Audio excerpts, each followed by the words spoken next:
Assalamualaikum warahmatullahi wabarakatuh. Halo warga sekolah, kembali lagi dengan Capsek Sekolah Horor. Apa kabar kalian semua? Semoga baik-baik saja. Di kisah kali ini akan menceritakan mengenai kukira buah kelapa, ternyata kepala pocong. Kisah ini menceritakan mengenai hal-hal misteri yang terjadi kepada sang penulis Bian ketika pada suatu malam dia harus tinggal di rumah nenek atau mbahnya. Cerita ini bersumber dari akun Twitter @bian_sabil1. Sebelum kalian mendengarkan cerita ini, Capsek akan berterima kasih untuk like, share, dan komen kalian di video ini. Lanjut saja, saatnya kelas dimulai.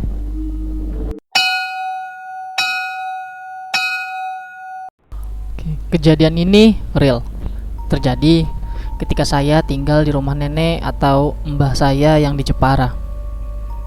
Yaps, ada yang rumahnya di Krian, Kalinyamatan Jepara, di situ tempatnya.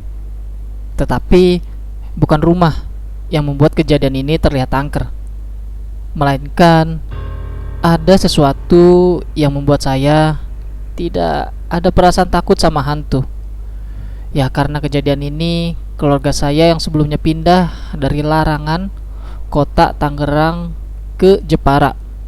Waktu itu tahun 2005, setelah kakek saya meninggal. Kakek saya berwasiat kalau di rumah Jawa tidak ada yang nempatin sepeninggal kakek, nenek tinggal sendiri di Jawa dan tidak ada yang menemani akhirnya sepeninggal kakek. Keluarga saya yang sebelumnya tinggal di Larangan kini pindah ke kota Jepara menemani nenek yang tinggal sendiri di rumah Jawa.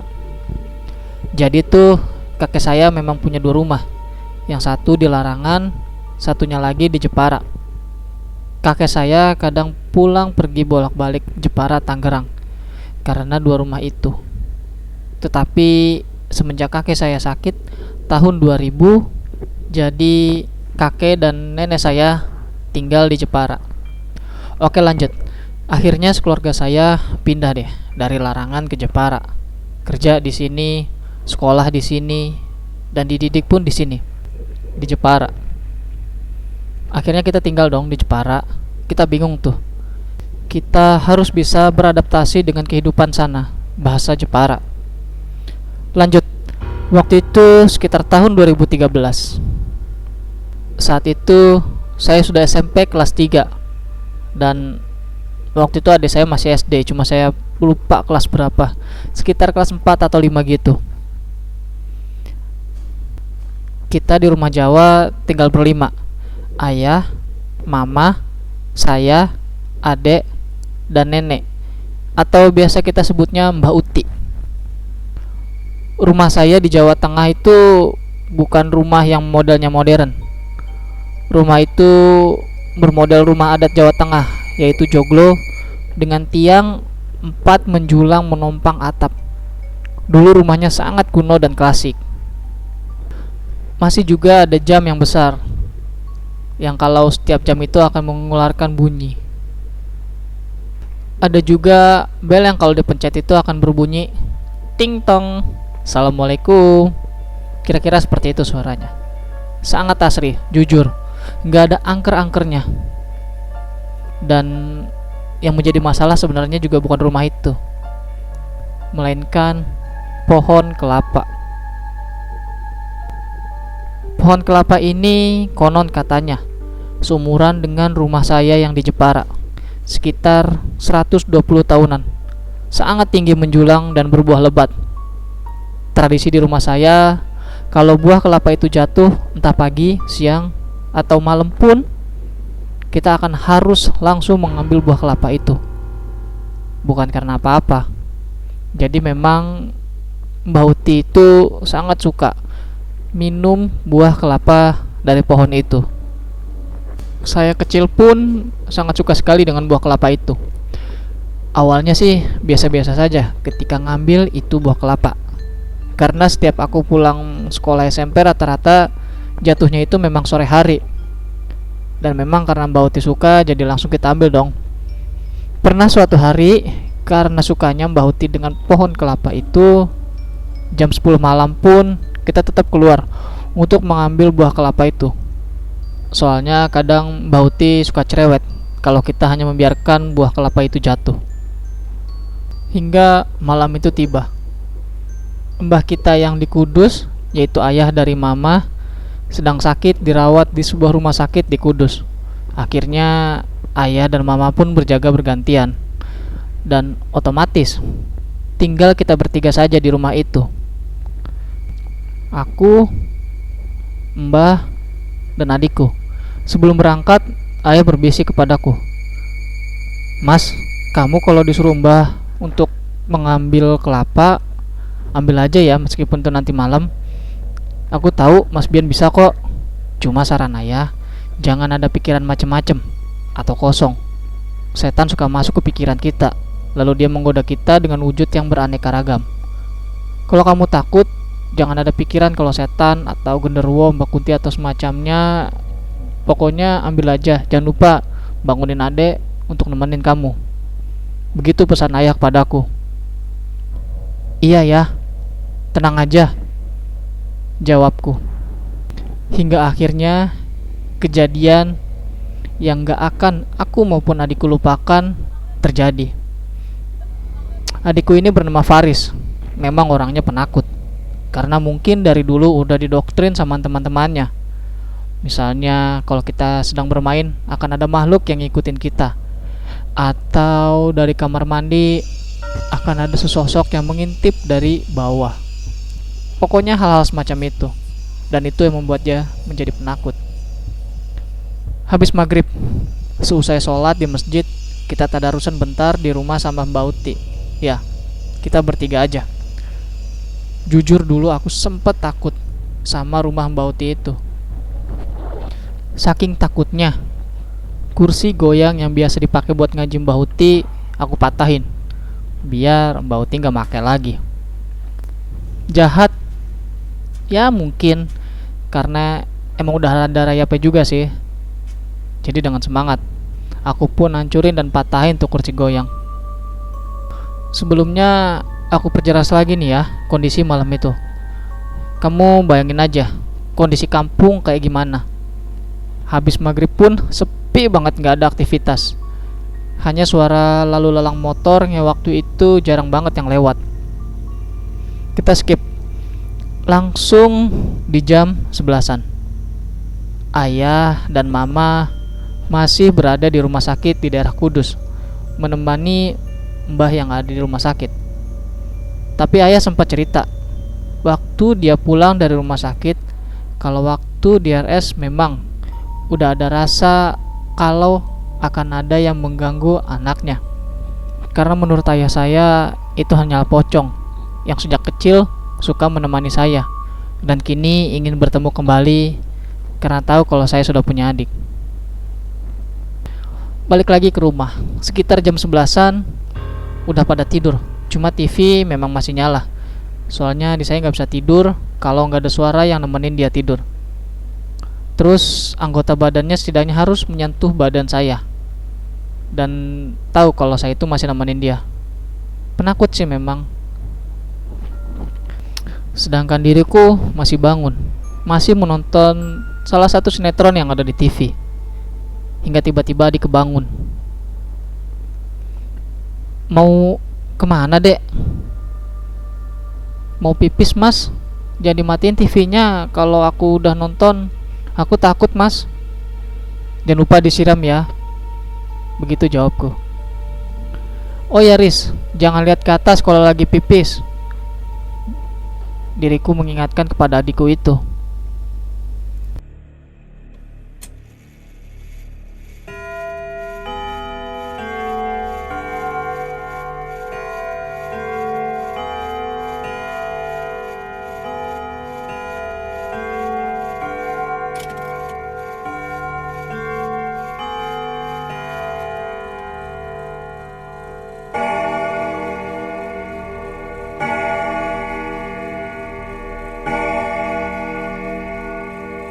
Jam itu berbunyi sangat keras. Tapi anehnya, ini baru jam setengah 12. Kok sudah berbunyi? Biasanya jam itu berbunyi kalau tepat jam 11 atau 12-an. Namun aku masih husnuzon. Berpikir mungkin jam ini sudah rusak. Maklum, sudah tua. Tiba-tiba adikku berlari. Siram dulu kencingmu. Nanti setan malah suka loh sama kamu. Ditemenin nanti tidurnya. Teriakku pada adikku. Adikku yang lari ngibris ke kamar mandi, nyiram sebentar terus dekep tepat denganku. Itu kok jam bisa bunyi, Mas? Padahal belum jam 12 loh. Tanya adikku padaku. Lah, aku juga bingung, Dek. Jawabku padanya. Ting tong. Assalamualaikum. Suara bel berbunyi. Apalagi ini coba? Siapa yang datang malam-malam gini? Ayah sama mama juga udah janji bakal nginep di sana. Ini siapa yang mau masuk rumah kita? Dalam hati aku ngomong seperti itu. Ting tong. Assalamualaikum. Aku masih belum berani untuk membuka pintu. Ting tong. Assalamualaikum. Ini ayah, Mas. Cepat buka pintu. Alhamdulillah. Ternyata ayah. Cepat buka, Mas. Ayah capek pulang kerja. Sebentar. Ayah tadi pamitan pergi ke rumah sakit sama mama. Tapi kok ini ngomongnya pulang dari kerja. Adikku pun menjawab. Ayah sama mama nggak di luarnya?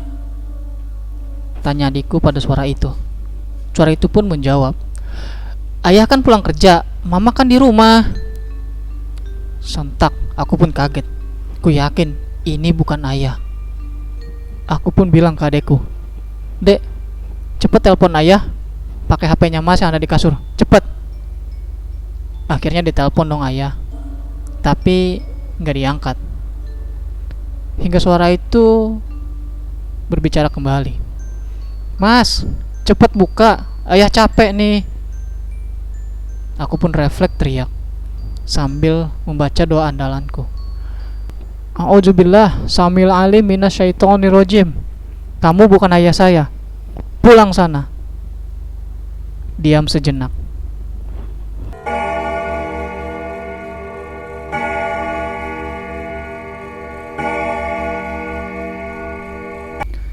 Ting tong. Assalamualaikum.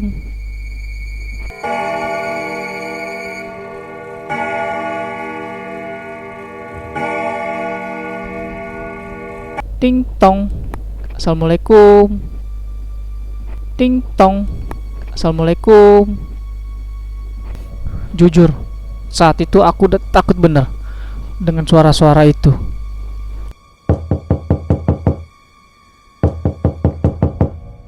Ting tong. Assalamualaikum. Mas, cepet buka. Aku takut, sumpah, demi apapun. Hingga aku pun berpelukan sama adikku. TV pun kami nyalakan suaranya sekencang-kencangnya. Pokoknya bodo amat, kita ketakutan.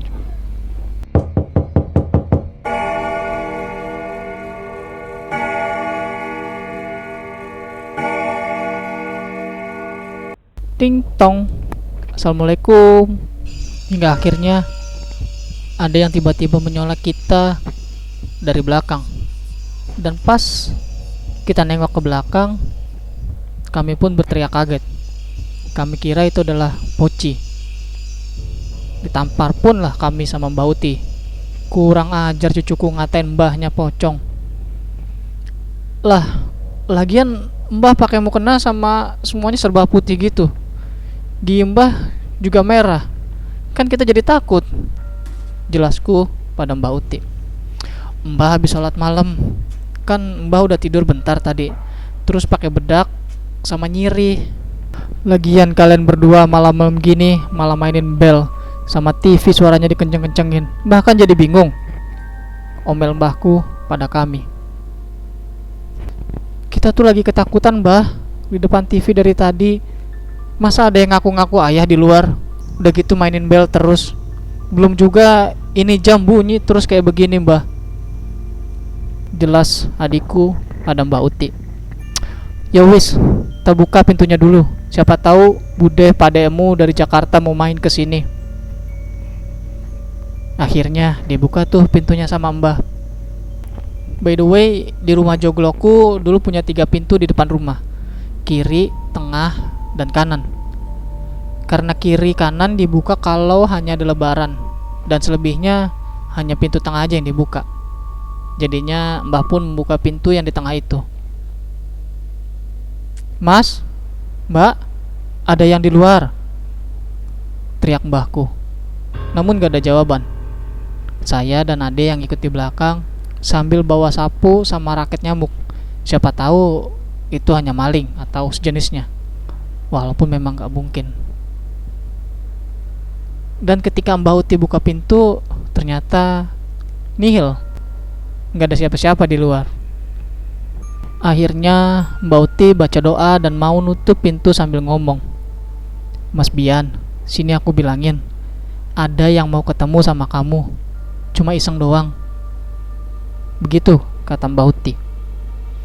Apa-apaan? Kalau mau ketemu yang gak gini dong. Masa mau ketemunya kayak begini? Kan jadi ketakutan aku. Udah yuk masuk. Tidur di kamar Mbah ya, sambil nungguin ayah sama mama. Pas kita mau nutup pintu,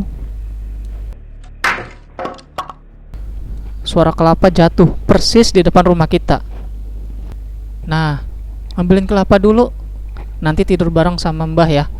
Kalau nggak mau ngambil, nggak usah tidur sama Mbah. Begitu kata mbahku. Kami pun yang ketakutan terpaksa berdua keluar mencari kelapa itu di tengah kegelapan. Dan bener, saking takutnya kita nggak pakai senter nyari tuh kelapa, sedangkan Mbah masih menunggu di luar pintu. Nah, dapet tuh kelapa, emang ranum tuh dan gede banget. Ya udah, aku bawa kelapa itu dengan enteng di tangan. Sumpah, yang aku pegang itu kelapa. Soalnya aku sempat ketuk-ketuk tuh kelapa buat ngecek masih muda apa udah tua. Aku tenteng tuh kelapa, adikku ngikutin aja. Tapi makin kesini, makin ke rumah, kok kelapanya makin berat banget. Aku cek, masih bentuk kelapa. Nah, pas mau dicek sama Mbah, itu kelapa masih muda atau sudah tua, aku angkat kan.